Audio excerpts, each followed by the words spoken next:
कि फरबी थी उनकी हम आज की समझ बैठे, कि फरबी थी उनकी हम हंस की समझ बैठे। हम तो मौत को ही जिंदगी समझ बैठे। अरे वक्त का मजाक था या हमारी बदनसीबी, वो वक्त का मजाक था या हमारी बदनसीबी, जो हम उनकी दो बातों को मोहब्बत समझ बैठे।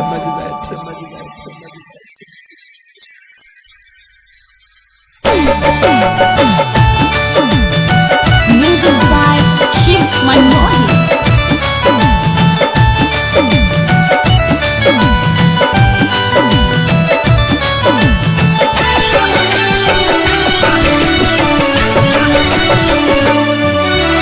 जहर पिया के जुदाई के हो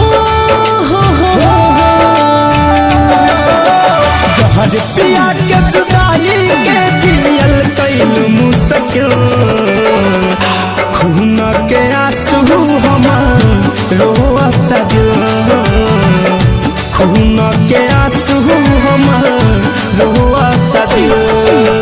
हम घुट घुट के जिहिल तुहरा हो तन तन को फिर, हम घुट घुट के जिहिल तहरा हो तन तन को फिर।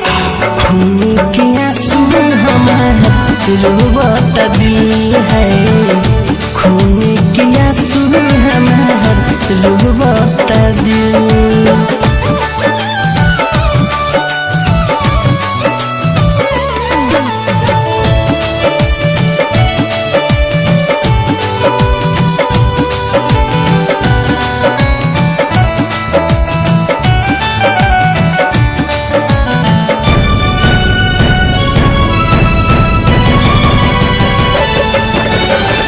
हमारा बिन जियत न रहलू, अब खूब हंसत बारू।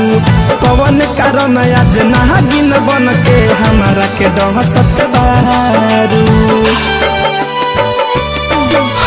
तू हमारा बिन जियत न रहलू, अब खूब हंसत बारू।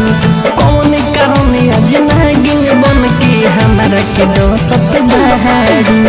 प्यार के जिंदगी देवे वाला भइल काहे कतिल, प्यार के जिंदगी देवे वाला भइल काहे कतिल।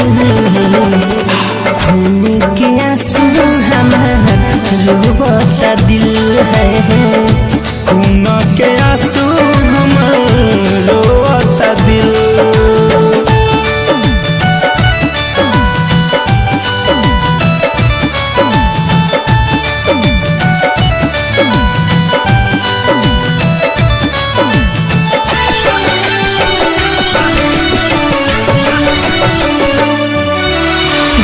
के बोझा माथ पले के हमरे जैसे ढोआबू, हम जितना आज ढोआतानी तू एक दिन रोआबू।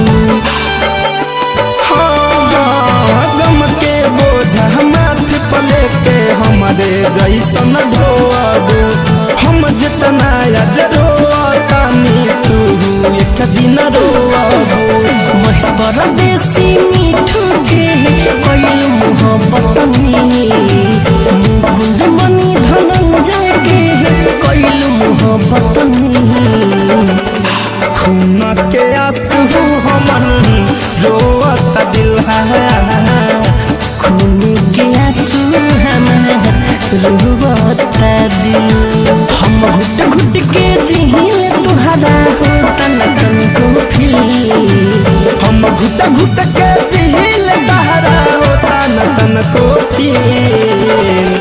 खून के आंसू हमार रोवत दिल है,